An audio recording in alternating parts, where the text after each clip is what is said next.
Teenage soccer player Hamid Kouyaté left home with little more than the hope of a better future in his backpack. The 18-year-old from the Ivory Coast dreams of making it big with a European football club. That's what keeps him going after leaving his African home and trekking through the Balkans for days and nights. It was a journey fraught with dangers. A lot of people lose their lives, lose a foot, become disabled. We've seen a lot of things like that, and I would not recommend it to anyone, this illegal journey. On a hill overlooking the Danube, a pickup soccer game with fellow migrant Jean-Paul APETEY is welcome relief from the arduous trip. Like APETEY and Kouyaté, tens of thousands of migrants flock to Hungary, from where they can move freely to wealthy countries of Western Europe.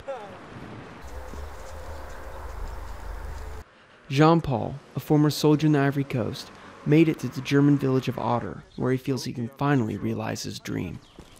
APETEY walks more than 2 miles from his government-sponsored accommodation just to get a cell phone signal.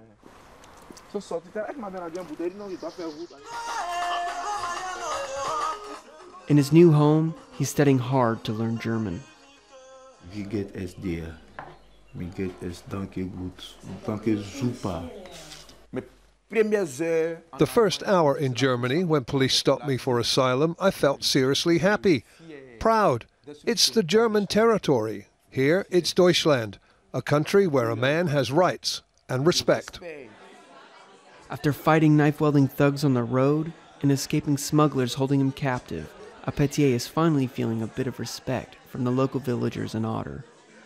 Bucking a trend in Western Europe of suspicion and hostility towards newcomers, they've set up a night of board games and cupcakes to make the migrants feel welcome.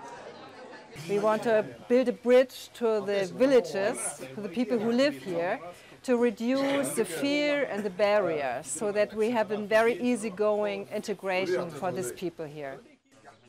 Jean-Paul hopes his optimism isn't short-lived and that he gets to stay in Germany after his asylum application is processed.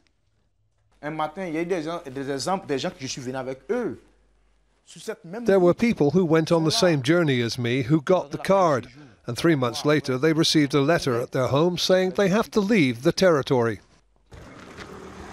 It's a different story for Hamid Kouyaté, who ended up in the Parisian suburb of CREIL.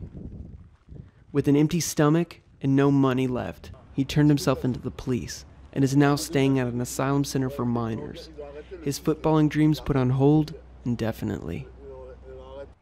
If I had known that Europe was like this, I swear I would have never come. He feels he's been sold a lie.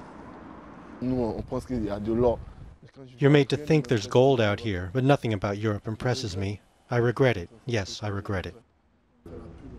For now, he admits he has no other option but to keep on going. You have to embark on this adventure, so you have to accept the struggle.